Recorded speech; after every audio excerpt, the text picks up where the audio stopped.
e certificada ISO 9001-2015.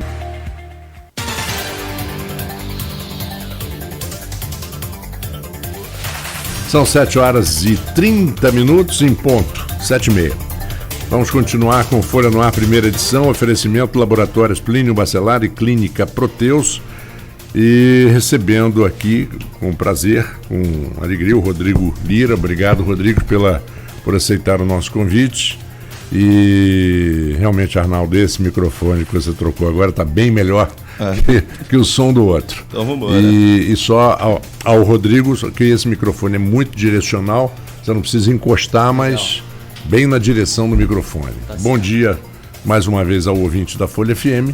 Vamos falar um pouquinho de Fundecam. Tem muita coisa para se discutir, né? Sim. Vamos começar a conversar com o Rodrigo aqui com relação a um noticiário mais recente ligado ao Fundo de Desenvolvimento de Campos, que foi a CPI, presidida pelo vereador Jorginho Virgílio, que concluiu ali nas suas investigações um rombo de 563 milhões, um valor considerável em qualquer gestão, quanto mais gestão de um fundo, que eu sempre falo aqui, Rodrigo, que o fundo ele foi uma boa ideia mal executada. A ideia é interessante, diversificar a economia para não ficar dependente de royalties, mas a sua execução, pelo que mostra essa CPI, e eu queria saber de você o que você encontrou ao chegar ao Fundecam, parece não ter sido bem executada. A falta desse recurso na administração, os impactos disso, como você chegou e encontrou o cenário do Fundecam? Bom dia. Bom dia, Arnaldo, Marco Antônio, um prazer estar com vocês aqui, bom dia, ouvintes. Mais um triste legado que nós recebemos das gestões anteriores, né? Quando a gente assumiu em 2017, o primeiro passo foi fazer uma auditoria para entender exatamente o que havia acontecido. Eu sou pesquisador, inclusive professor universitário, já estudava o Fundecam há muitos anos, obviamente com muitas dificuldades, né, de se abrirem as informações. Famosinha caixa preta, né? Exatamente. Ironicamente, eu tomei muito chá de cadeira no Fundecam ali, esperando para entrevistar os ex-presidentes e tudo mais. Mas eu concordo com você, Arnaldo, porque desde essa época das pesquisas, a gente identificava o Fundecam como uma política interessante, importante para o município utilizar os royalties do petróleo exatamente para o desenvolvimento econômico. E essa criação assim, não foi uma política deliberada de um governante. Houve uma pressão à época da sociedade, das universidades, exatamente com esse objetivo, né, de se criar um fundo para utilizar aqueles volumes muito elevados de recursos que caíam nas contas da prefeitura todos os meses e que a gente sabe que não havia um planejamento, uma destinação, uma reversão para políticas públicas naquele momento. Então se criou o fundo em 2001, a legislação do Fundecam é de 2001, e a partir de 2002 começaram os empréstimos, né? Então, empréstimos esses, né, que a gente, em 2017, na auditoria que realizamos, encontramos 39 empresas inadimplentes ao fundo e, na época, essa dívida dessas empresas com o fundo chegava a quase 400 milhões. Obviamente, isso vai aumentando, que é juros sobre juros, né? A gente vai corrigindo, e hoje essa dívida já ultrapassa R$500 bilhão. Obviamente, é um recurso que hoje faz muita falta aos cofres públicos, exatamente para suprir, em grande medida, essas ações aí que você acabou de mencionar. A gente tem problemas na saúde, né? Alguns atrasos aí pontuais com repasse de pagamento. Você imagina esse recurso hoje nos cofres públicos, os investimentos que poderiam ser feitos na cidade, né? Agora, esse valor de R$500 bilhão, né, 563 milhões que foi apontado pela CPI do Fundecam, e como você mesmo colocou, é um valor que vai continuar crescendo porque tem juros sobre juros, tem correção, enfim. Esse valor tem como ser recuperado? Tem ações para recuperá-los? Tem como citar judicialmente os devedores? O que pode ser feito para tentar trazer esse recurso de volta? Assim que a gente assumiu em 2017, nós montamos uma força-tarefa em parceria com a Procuradoria do município, exatamente com vistas a uma execução judicial mais célere, mais robusta, Porque uma outra informação que a gente identificou na auditoria foi que existia uma certa preguiça municipal na cobrança e na judicialização desses contratos. Quer dizer, dos 39 devedores, nem todos estavam judicializados e os contratos que assim estavam se encontravam, em média, há quase 2 anos sem movimentação processual. Ou seja, se você tem um devedor e você não o cobra, obviamente que você abre mão, né, de uma condição importante de reaver esses recursos. E quanto mais você demora para cobrar, pior fica. E você não pode esperar que a justiça faça por você esse trabalho. Você tem que acionar a justiça. Você tem que se movimentar. Das dificuldades do judiciário, do acúmulo dos processos. Então, se você não faz o seu papel bem feito, obviamente você compromete essa recuperação. O pessoal tá insistindo aqui numa história, Rodrigo, não é sua área, mas só porque a gente também não pode deixar de dar retorno aos nossos ouvintes com relação aos assuntos. Todo mundo está falando sobre uma questão de uma licitação de quase 4 milhões para aquisição de plantas ornamentais. Eu não vi o assunto, vou deixar bem claro, não vi no Diário Oficial ainda. Vou estar pesquisando sobre isso e trago esse assunto para a gente discutir ele aqui amanhã, sem falta. Você sabe se tem realmente essa licitação? Só poder dar uma satisfação aos nossos ouvintes. Você ouviu alguma coisa sobre isso? Não ouvi, não ouvi. Desconheço aí, mas a gente pode procurar saber. Exato. É como eu estou falando. Foi o Leonardo Aroeira falou sobre o assunto, agora veio o Dilcimar Toledo também. Então, só dando um retorno a vocês, um esclarecimento. Eu não tenho informação sobre o assunto, não vi essa abertura de licitação, mas vou me informar sobre e a gente fala sobre esse assunto na edição de amanhã do Folha no Ar. Voltando então à questão do Fundecam, Rodrigo, os maiores devedores, essas dívidas giram em torno de quanto? Quem são esses devedores? São empresas de campos? São empresas de fora? São empresas que já faliram? São empresas que estão atuando? Quem são essas pessoas jurídicas? Olha, é importante a gente identificar aqui que dos quase 100 financiamentos que foram feitos por esse modelo antigo do Fundecam, que se chamava Fundecam Estruturante, a metade das empresas não honrou seus compromissos, né? Então, e quem é que pagou? Isso é importante identificar, né? Dos que pagaram, qual é o perfil das empresas? A maior parte das empresas que honraram seus compromissos eram empresas campistas e que captaram menos de R$1 milhão, ou seja, empréstimos com valores menores, de empresas locais e com experiência no ramo de atuação. Isso é uma prerrogativa normal de banco, né? Normalmente o banco utiliza esses requisitos para minimizar as taxas de inadimplência. Obviamente aqui no Fundecam, em épocas passadas, isso não foi levado em consideração e as consequências foram essas, né? E os que não pagaram, hoje aí eram 39, hoje são 40, né? Mais uma empresa entrou nesse rol dos devedores. São empresas de segmentos diversos, né? A maioria empresas de fora. Com essa proposta, exatamente o objetivo do desenvolvimento econômico à época era que empresas de fora viessem se estabelecer aqui, financiadas pelo Fundecam, para gerar renda e emprego. Obviamente, hoje, das empresas que foram financiadas pelo Fundecam, poucas ainda se encontram em funcionamento, gerando renda e emprego.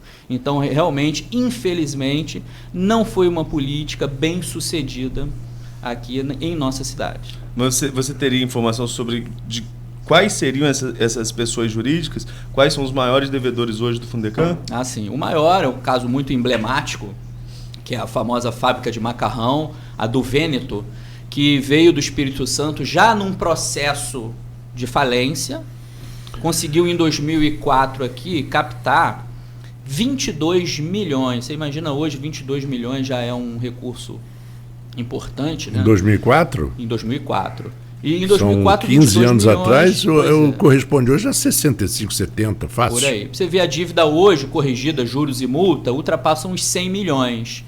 Então, quer dizer, além do financiamento, houve uma cessão do espaço também. Ainda fui otimista, né?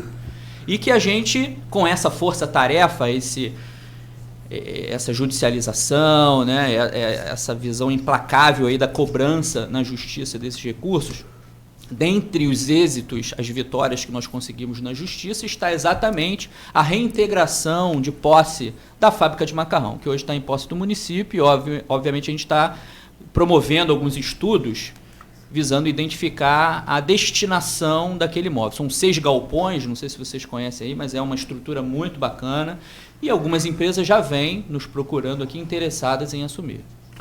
Agora, exatamente nesse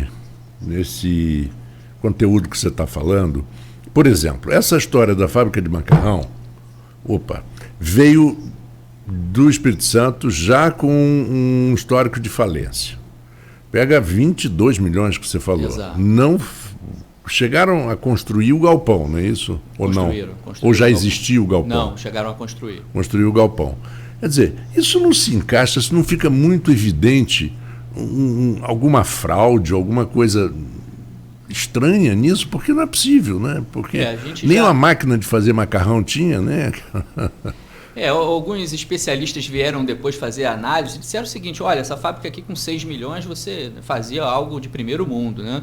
Não precisava esse volume todo de recurso. O que a gente identificou, assim como essa, e aí, Arnaldo, continuando a responder a sua pergunta, além da fábrica de macarrão, que é o caso mais emblemático, teve uma fábrica de fralda também, de um grupo de Minas, né? Jeová, que veio para cá também, pegou 18 milhões.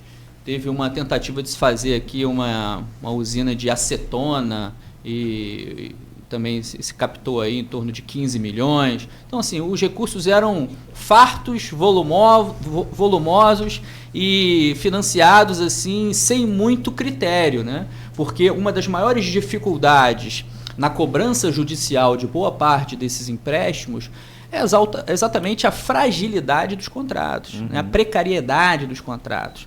A ausência de garantias. Você vê 22 milhões, quais são as garantias que foram dadas? Nenhuma.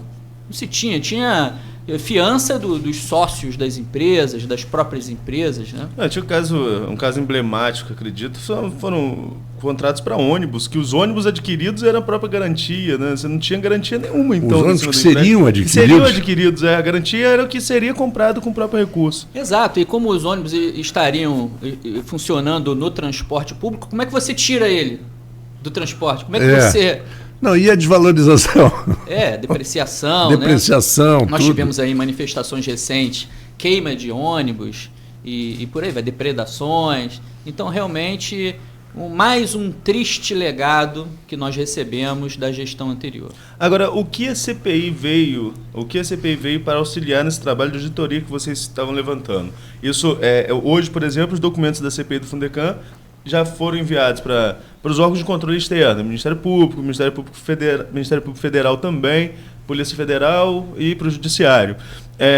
Veio para colaborar, veio de encontro ao que vocês já estavam apurando dentro dessas auditorias internas que você colocou lá na primeira pergunta? Isso. Essas auditorias revelaram esse triste cenário e aí já havia uma interlocução com o Ministério Público exatamente para compartilhar essas informações, né? Algumas demandas do próprio Ministério Público, alguns processos específicos, os próprios ônibus, aí, os financiamentos, estavam sendo tratados especificamente numa promotoria e outros contratos sendo analisados de forma específica. Esse dos ônibus foi arquivado, né, pela promotoria, né? Foi arquivado, assim, os contratos em si não havia nenhuma irregularidade, né? Mas a questão não é o contrato em si, mas a imoralidade de você fazer isso pela prefeitura, né? E existem, obviamente, outras discussões, né, com relação aos ônibus.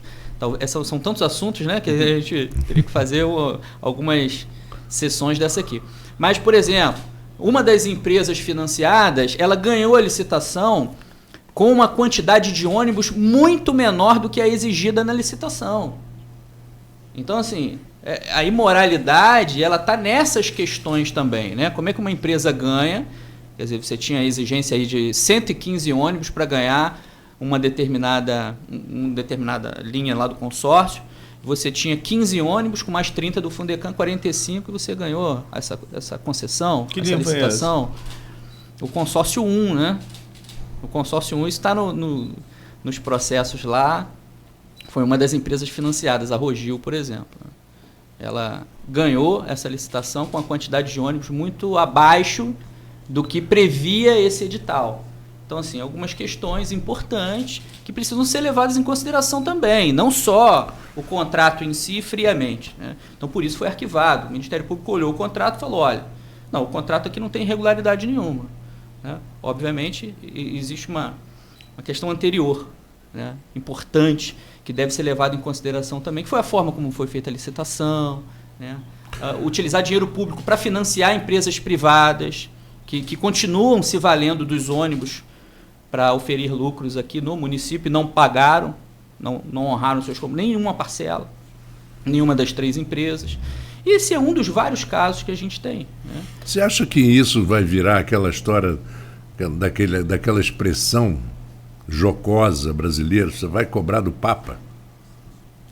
Olha, assim, em função dessa precariedade dos contratos, a gente imagina que a gente consiga, assim, com um esforço muito grande, e não no curto prazo, chegar a 30% E olha lá. E olha lá. A gente tem algumas boas notícias, né? O êxito nessa judicialização, nessa força-tarefa para recuperar esses recursos, a gente já conseguiu recuperar aí 5 milhões em dinheiro. Algumas empresas já renegociaram, estão pagando mês a mês.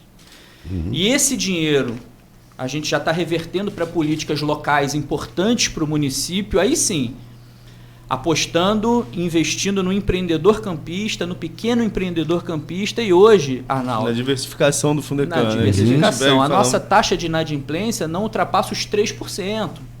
Quer dizer, que é um crédito parceiro.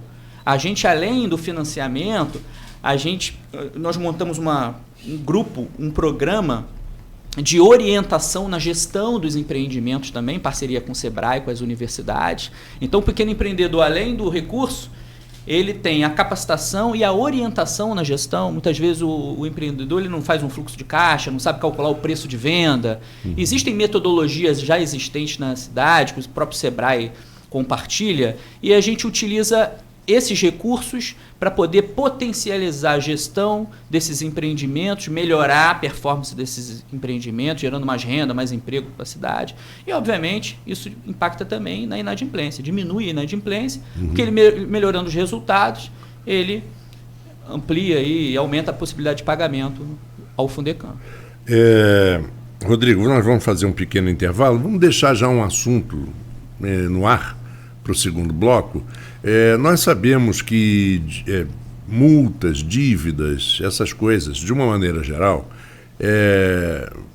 e infrações, elas passam a ser pagas no momento, ou melhor, elas passam a deixar de existir no momento em que a pessoa sente no bolso, né? E se uma multa de circular no acostamento for de R$10, todo mundo vai andar no acostamento. Mas se ela for de 2.000 e pouco, como é hoje, e se for pego, aí o cara já pensa 2 vezes se vai fazer ou não. Agora, na hora de pagar, muito da inadimplência cai, primeiro, por pessoas que são sérias e que querem ter seus nomes limpos. Primeiro ponto. E segundo, quando se sentem ameaçados de prisão. Quando a restrição da liberdade passa a ser uma ameaça real.